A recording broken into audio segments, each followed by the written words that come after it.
Bueno, bienvenidos y bienvenidas a esta entrevista conjunta entre CNT Valles Oriental y Unión Anarcocomunista a Antolín Pulido. Él ha sido brigadista humanitario, ha participado en misiones en África, en América Latina, ha estado en zonas de conflicto como la guerra de Yugoslavia, en evacuaciones de civiles, en intercambios de prisioneros, ha luchado contra el tráfico de órganos y ha sido una persona siempre comprometida por una sociedad más justa y libre, y desde hace un par de años también es escritor y en sus obras se dedica a plasmar una visión combativa y de cambio. Preséntate tú un poco, Antolín. Buenas, feliz día de lucha. Mi nombre es Antolín Pulido, soy ya un señor mayor. Siempre vengo de una familia luchadora por los derechos humanos. Tuvimos que irnos al exilio. Mi formación es una formación cubana, que pude hacer todas las carreras que quise. Y me dediqué desde muy temprano al tema de la ayuda humanitaria. Se me quedaba corto el tema de la ayuda humanitaria y me hice brigadista internacional en la ayuda humanitaria, que comporta entrar en zonas de conflicto, en zonas donde no llegan los cascos azules, en zonas donde no llega ninguna ONG humanitaria, sobre todo en la evacuación de niños, esclavos y niñas, niños soldados, y me especialicé más sobre todo en investigar el tema del tráfico de órganos de niños.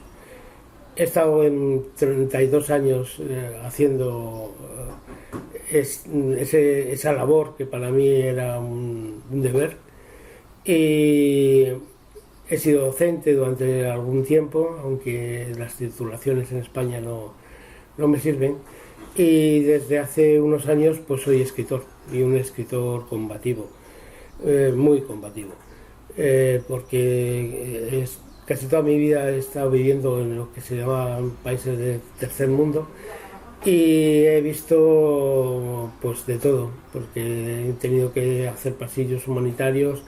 Hemos tenido que recoger incluso ya los muertos niños de los bombardeos con bombas, algunas españolas, que las vendía el entonces rey de España a Arabia Saudí. Arabia Saudí se la vendía a cualquier grupo que le quisiera comprar.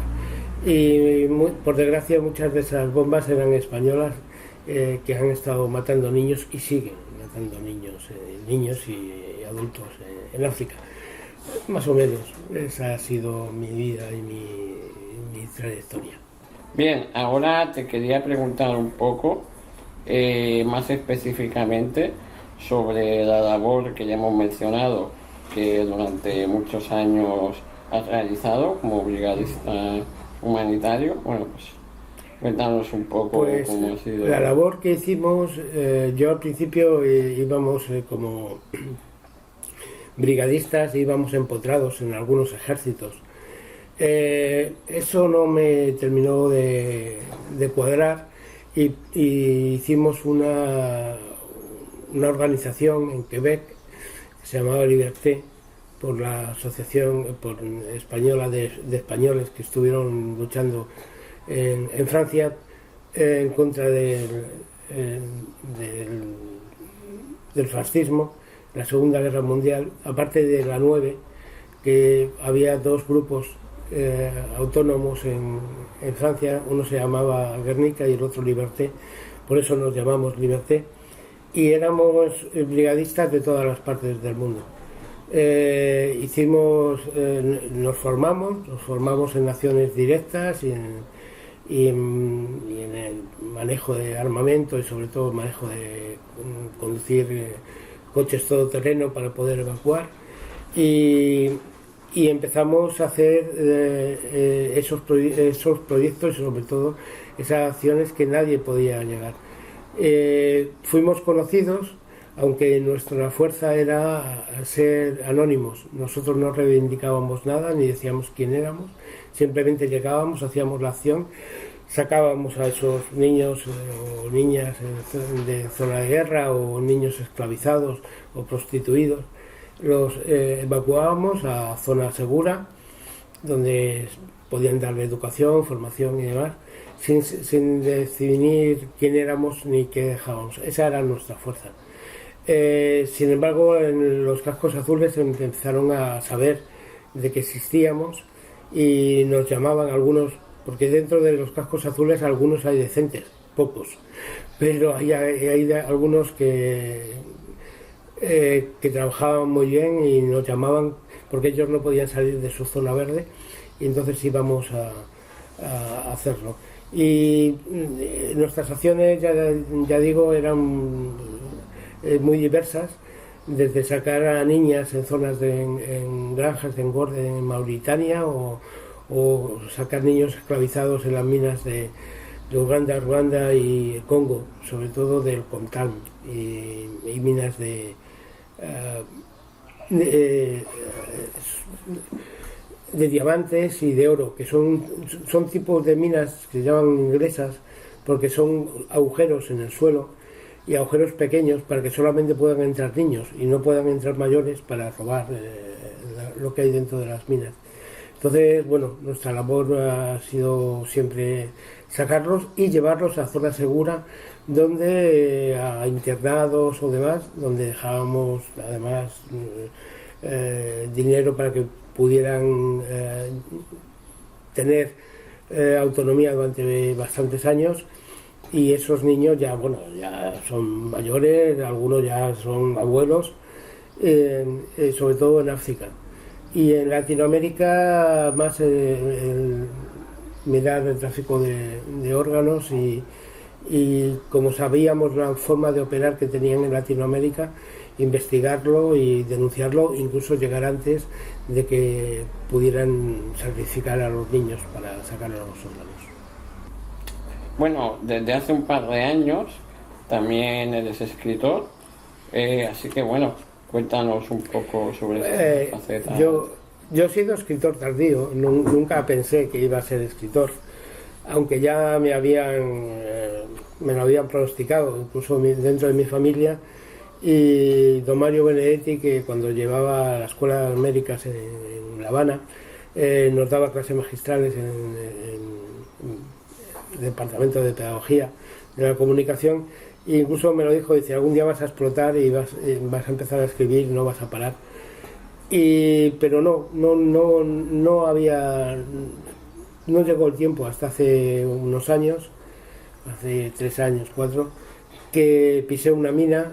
Ya me habían secuestrado varias veces y ya tenía el cuerpo bastante fastidiado y tenía una bala en el cuello durante muchos años y pisé una mina en Mali, una mina antipersona con el carro, y salimos volando. Y al parecer ese movimiento y además empezó a hacer que la bala se empezara a bajar y a tocar partes de mi cuerpo, que tuvieron que sacarla en una operación bastante complicada, que me la hicieron aquí en España, un cirujano amigo, y me dijo que en 3 meses me operaban. En esos 3 meses escribí Memoria de los Nadie, que era la memoria de las acciones parte de las acciones que hemos hecho en esas 32 zonas de conflicto donde hemos estado, y poniendo algunos nombres, cambiando otros, pero diciendo verdades, verdades como puños, porque éramos actores en primera línea, en primera línea de fuego, además, nunca mejor dicho. Y de ahí me pasó por lo que me pronosticó Benedetti, empecé a escribir como loco y ahora mismo tengo 20 y tantos libros publicados, y sobre todo para mí lo más importante es que están subidos en internet y la gente se lo puede descargar gratis, que sobre todo es lo más importante. Es mi nombre, Antolín Pulido Vázquez, y os sale en una página web y ahí los podéis descargar. Casi todos están basados en historias o parte del compromiso social, político y sindical mío, y sobre todo en las memorias de este brigadista que hizo lo que pudo por defender los derechos humanos y sobre todo los derechos de la infancia. Y hay libros de absolutamente de todo, pero en Memoria de los Nadie es todo verídico, menos el último capítulo del tercer libro, que es una trilogía, donde pone que es mentira, es decir, porque tenía que matar a ese comandante, porque tengo grado de comandante, de grado mayor en el ejército cubano, y sigo escribiendo. Es decir, escribir es algo que no puedo dejar de hacerlo, aunque mi tiempo de activismo se lo come casi todo. El tema de memoria histórica, el tema de investigaciones que hemos descubierto desde el himno de la Segunda República que iba a ser y demás, y el tema de los derechos humanos, que hacemos campañas sin parar. De los brigadistas de Liberté, yo soy el único que queda vivo, por eso me atreví a escribir Memoria de los Nadie. Bien, tú has estado en diversos países, también de América Latina, como hemos mencionado al principio, y has podido ver el actuar de la izquierda en otras partes del mundo y en otras épocas, y te quería preguntar por qué crees que se da este contexto, ¿no? Por desgracia es un tema muy candente. ¿Por qué se da este contexto de divisiones constantes dentro de la izquierda, tanto parlamentaria como revolucionaria? Pues la izquierda siempre ha tenido una dificultad en unirse. La derecha no tiene esas dificultades y esos prejuicios porque tienen algo en común, que es el capitalismo y es la riqueza, hacerse rico a base de la pobreza de los demás. Eso une mucho a la derecha y siempre ha ido la derecha muy unida, siempre por sus intereses. La izquierda siempre ha ido más a los matices y a los matices ideológicos. Y muchas veces se han puesto por encima de las luchas esos matices ideológicos, que sí, por supuesto, hay diferencias en toda la izquierda. Yo tomo a la izquierda real, porque luego hay una socialdemocracia que no tiene nada que ver con la izquierda, y sí tiene que ver con dividir a esa izquierda. Se inventó esa socialdemocracia, la inventaron el sistema capitalista, y en parte para dividir a la izquierda. Es decir, toman nombres, características, incluso simbología de la izquierda, se reconocen ellos a sí mismos, se dicen que son de izquierdas, pero son inmovilistas, es decir, no son rupturistas en ningún momento, y la izquierda tiene que ser rupturista, sobre todo con este sistema capitalista salvaje y consumista que está destrozando el planeta y nos está destrozando a los demás. Esos submarinos que mete la derecha a través de la socialdemocracia se une sobre todo ahora, sobre todo en estos tiempos, a la compra y manipulación de los medios de comunicación. Sobre todo en los medios de comunicación supuestamente gratuitos y de masas, donde constantemente meten su mensaje, y es un mensaje sobre todo de apatía, que la gente, porque hay una frase que dicen que si no puedo con él, por lo menos le voy a aburrir. Eso es lo que están consiguiendo, que la gente se desmovilice, que vea que las movilizaciones no sirven apenas, o crean que las movilizaciones no sirven apenas porque las leyes tardan mucho en cambiarse y demás, y eso desmoviliza. También el concepto de obrero. Cuando para mí una cosa es un trabajador y otra cosa es un proletariado. El proletariado es las personas que no solamente luchan por sus derechos y por su trabajo digno y su sueldo digno, sino de los suyos y de los demás. Los trabajadores en sí, la clase trabajadora, lucha por sus derechos y poco más. quieren la subida de su sueldo y poco más. Con eso tienen suficiente. Eso forma parte de la formación cívica, que dicen que no se dan, y no se da una formación cívica en los colegios pero de derechos humanos, pero sí se da una formación cívica capitalista y salvaje, donde la competitividad es muchísima y la gente vela por sus intereses, también por temas de supervivencia. La izquierda no ha sabido unificarse. Cuando lo ha hecho, ha ganado siempre.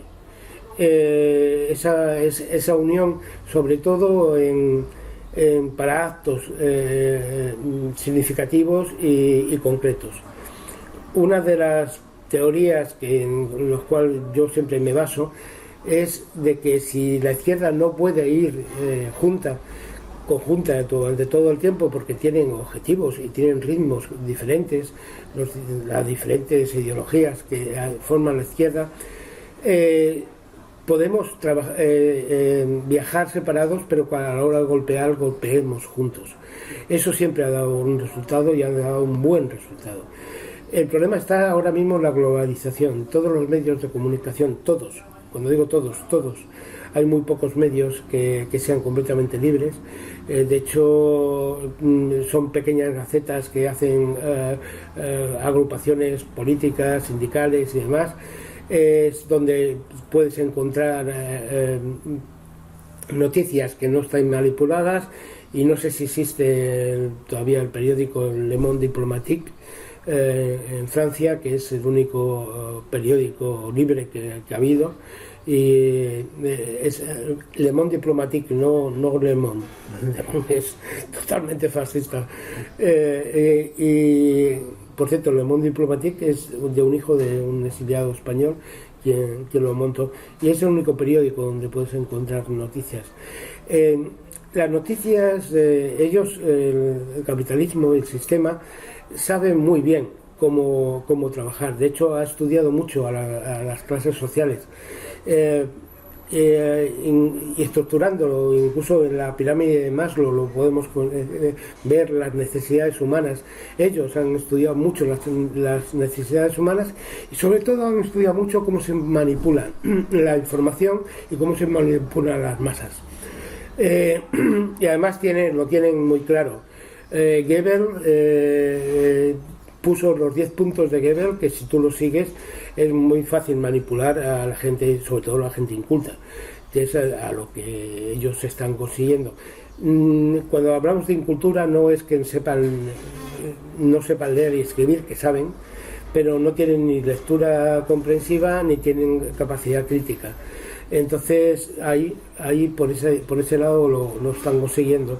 También teniendo grupos sindicales de profesionales, de amarillos, que no son grupos sindicatos de clase, ¿no? Para romper, porque la lucha de clase existe y por desgracia la estamos perdiendo todavía. Y ahora en los medios de comunicación, bueno, ahí tenemos, no hace falta explicarlo, Chomsky lo explica muy bien en sus 10 puntos también de cómo manipularlo. Y que han utilizado para romper a la izquierda es utilizar la información. Antiguamente se censuraba la información, que ahora también lo hacen, pero más que la censura, lo que están utilizando es un medio que se llama la infosicación, que es avalanchas de información que tú no puedes gestionar, porque te están mandando miles de informaciones diarias a través de los medios de internet o de televisiones o de papel, que nunca sabrás cuáles son verdad y cuáles son mentiras, y te inundan de tal nivel de información que es muy difícil captar cuál es la verídica. Ellos han visto que eso funciona mejor que la censura, entonces la infosicación es parte de su forma. Y la izquierda no hemos sabido, es verdad, luchar en contra, porque hemos utilizado medios dignos, y claro, utilizar medios dignos contra esta manipulación es muy difícil. Una de las cosas que no hemos aprendido es que una verdad no combate una mentira, la mentira siempre gana. Es decir, creemos que con decir la verdad tenemos suficiente. La verdad no, porque la verdad se puede, la manipulan, sobre todo en los medios de comunicación y en las estructuras básicas de países capitalistas y burgueses. Han creado una democracia a su medida, porque los fascistas viven muy bien en la democracia, no temen a la democracia. Mientras que ellos tengan los medios de producción y sobre todo los medios de comunicación, los jueces y los medios de represión a través de la policía o del ejército, a ellos les da igual que se llame democracia o que se llame como sea. Le da lo mismo, porque quien gobierna los países no son esos gobiernos de democracias burguesas, son algunas empresas y algunos monopolios o algunos empresas multinacionales. Hoy en día es muy difícil saber de dónde es una empresa, y esa mano invisible que se llamaba del capitalismo ahora se ha convertido en millones de manos invisibles, que es muy difícil la lucha obrera y la lucha en la calle a través de los medios que se han utilizado siempre, como han podido ser las huelgas o demás. Hay que inventarse medios nuevos de combate. Para combatir a la burguesía hay que crear medios de comunicación alternativos y paralelos, y tenemos que utilizar. Ahora mismo hay también un cambio generacional. El otro día me llamaba mucho la atención de un chiquillo que se acaba de que leyó mis libros y me quería conocer, y tuve una entrevista con él, que hay un libro sobre cómo la izquierda podría tener o coger parcelas de poder a través de los medios de internet. Y hay un libro que ha sacado ahora, no recuerdo muy bien ese nombre, pero hay chavales jóvenes que ahora mismo están luchando con otros medios, con otras estructuras, con otros paradigmas, porque nosotros utilizamos todavía algunos paradigmas del siglo XIX, sobre todo el marxismo, de la revolución industrial y demás, y tenemos que ponernos al día en cómo transmitir la comunicación, que ahí es donde creo que más fallamos. Y otra de las estructuras que hacen también la derecha, los fascistas, casi siempre para subir al poder, lo que han hecho es hacer un sindicato o comprar un sindicato ya existente. Así se hizo la dictadura de Argentina, de Chile, incluso en España se intentó. Así es como cayó el muro de Berlín, inventándose.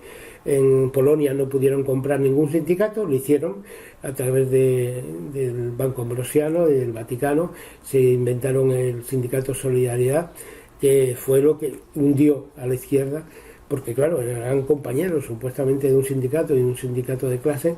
Lo que hacen normalmente es hacer sindicatos amarillos que hacen huelgas generales para desactivar en los países donde la izquierda ha tenido o ha llegado al poder, y ahí utilizan ese pequeño caos para subir al poder a esas personas que lo que quieren es romper la movilidad y esa lucha en la calle, que es tan necesaria. Entonces lo que hacen es abovedar a través de la televisión, las televisiones públicas, las que supuestamente son gratis, y sobre todo a través de mensajes que hacen pasivos a la gente que ya sea activa. Bien, ¿y por qué consideras que es necesario coordinar la lucha entre las distintas organizaciones obreras, de izquierda, etcétera? ¿Por qué debemos solventar este problema que tenemos ahora con esto? Recuerdo una entrevista que le hicieron a Julio Anguita, con todas las diferencias que teníamos. Para mí siempre fue un buen hombre, y recuerdo que le preguntaron que qué partido podía solucionar el problema de España, y él dijo que ninguno. Es decir, hoy en día ninguno. un partido, una organización no puede solucionar los problemas, porque los problemas son internacionales, los problemas son de la globalización, pero incluso los problemas estatales. Ningún partido tiene la suficiente fuerza y sobre todo la preparación para solventarlo. Él reclamaba la unión de todas las izquierdas, cosa que yo reclamo. Y es más, casi me gustaría exigirlo.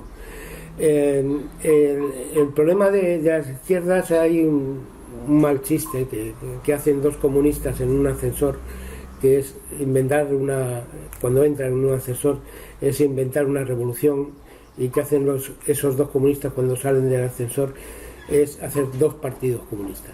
Ese chiste que me contaron en Chile hace muchísimos años es cierto. Es decir, muchas veces nos dividimos por matices que son irrisorios para la lucha. Y a lo mejor a nivel intelectual podríamos llevarlo, pero tendríamos que llevarlo a nivel filosófico, no a nivel de lucha. Los derechos humanos están por encima de todo eso, y tenemos que luchar por esos derechos trabajadores y las trabajadoras, que son los que crean la riqueza del país. Todos los países del mundo tienen recursos suficientes para que su población pueda vivir dignamente, trabajar dignamente y tener un trabajo y una casa digna. Sin embargo, el reparto de la riqueza es lo que lo hace casi imposible. Y eso es porque las fuerzas de izquierdas no se unen. Y no se unen por matices que son, en el fondo, ya sigo diciendo, irrisorios. Y quería volver al de caminar por separado y golpear juntos. Tenemos que enfocarnos en lo que nos une. Y lo que nos une es muchísimo más grande que lo que nos separa. Entonces trabajemos en lo que nos une, tomemos el poder y luego después filosofamos todo lo que tengamos que hacerlo y cambiemos todo lo que tengamos que cambiar. Pero es imposible hoy en día que una sola organización, sea sindical, sea política, sea de bases o demás, pueda modificar la estructura de ningún Estado. Porque los poderes del Estado son muy pocos. Los poderes que tienen los gobiernos burgueses en los estados capitalistas es muy poco. Pueden hacer alguna ley, poca, porque los sistemas judiciales casi todos están tomados por el poder capitalista, pero incluso esa pequeña franja que tienen de autonomía la tienen tomada. Es decir, tendríamos que empezar por tirar, romper este sistema, porque este sistema nos echa fuera a los 85% de personas del mundo. Es decir, ese 85% que damos la riqueza y se la damos en tiempo y demás a un 2% y el 10% restante más o menos es la verdadera clase media. También hay una trampa, que es que en España y en Europa se llama clase media a la que es una clase proletaria, es decir, la que no llega. La clase media es la que vive de sus intereses, la clase trabajadora es la que vive de su sueldo. Es decir, la clase trabajadora es lo que nos tenemos que unir y tener un concepto de clase, que somos los trabajadores. Es decir, no vivimos de las rentas, vivimos de nuestro esfuerzo, de nuestro trabajo. Entonces, cuando tengamos claro quiénes somos y dónde estamos, creo que esa unión se podría lograr.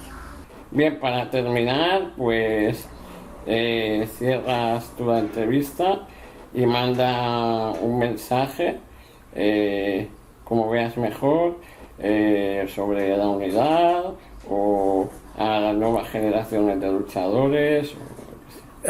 Yo quería mandar un mensaje sobre todo a los jóvenes.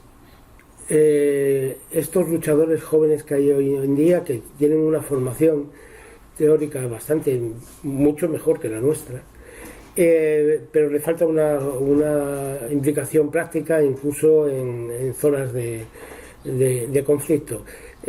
Quiero hablar a esos jóvenes, incluso internacionalistas, que están ahora mismo de brigadistas en algunos frentes. Esos jóvenes sois el futuro, no, sois el presente. Nosotros hemos hecho lo que hemos podido. Muy bien no lo hemos hecho, pero hemos hecho lo que hemos podido. Nuestra generación. Ahora vuestra generación es la que tiene que mover. Nos tiene que quitar de en medio a nosotros y ponerse los jóvenes. Porque ellos tienen una visión del mundo muy diferente a la que hemos podido tener nosotros, incluso tienen unos referentes también diferentes a los que hemos tenido nosotros. Ellos tienen unos referentes más actuales y viven en este mundo semi-virtual, se maneja mucho mejor que nosotros vivimos, somos analógicos, no somos digitales. Y esos jóvenes son los que tienen que mover esas asociaciones en las cuales pertenezcan, ya sean partidos políticos, sindicatos, organizaciones vecinales, la que sea, tienen que tomar el poder, y el poder se toma no a la fuerza, pero sí convenciendo, y tomar ese poder es fundamental para quitarnos de en medio a los que hemos hecho lo que hemos podido, pero vosotros tenéis que seguir, y tenéis que seguir en la lucha.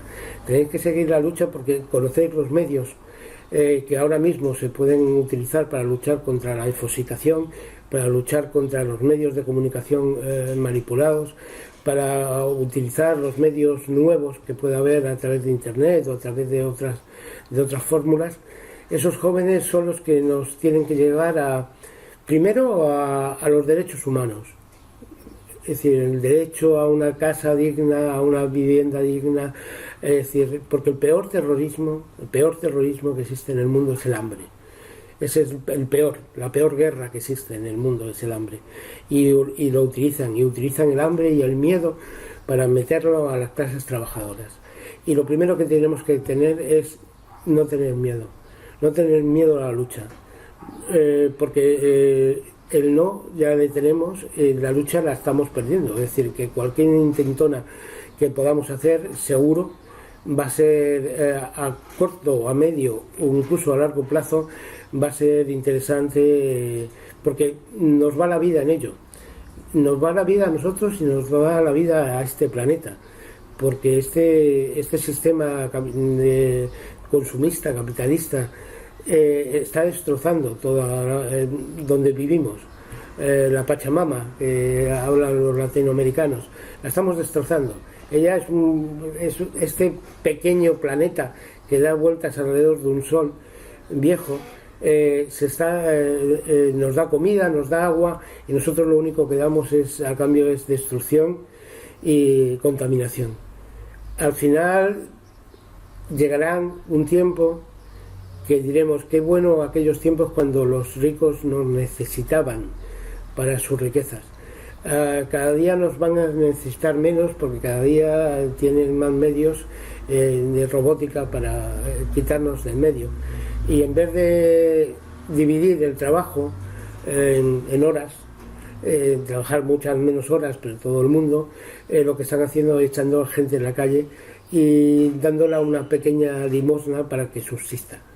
Eso lo tenemos que romper, esa dinámica hay que romperla, y hay que romperla a través de los sindicatos de clase, a través de las luchas educativas, a través de las luchas que se puedan dar en cualquier medio.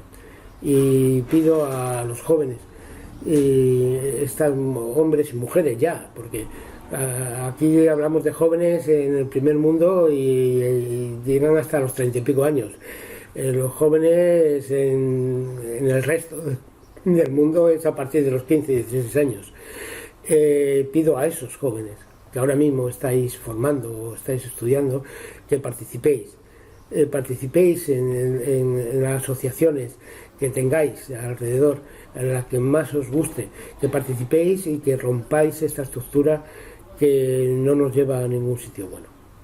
Un saludo. Salud y república para todos. República redondita y azul. que se llama El planeta Tierra.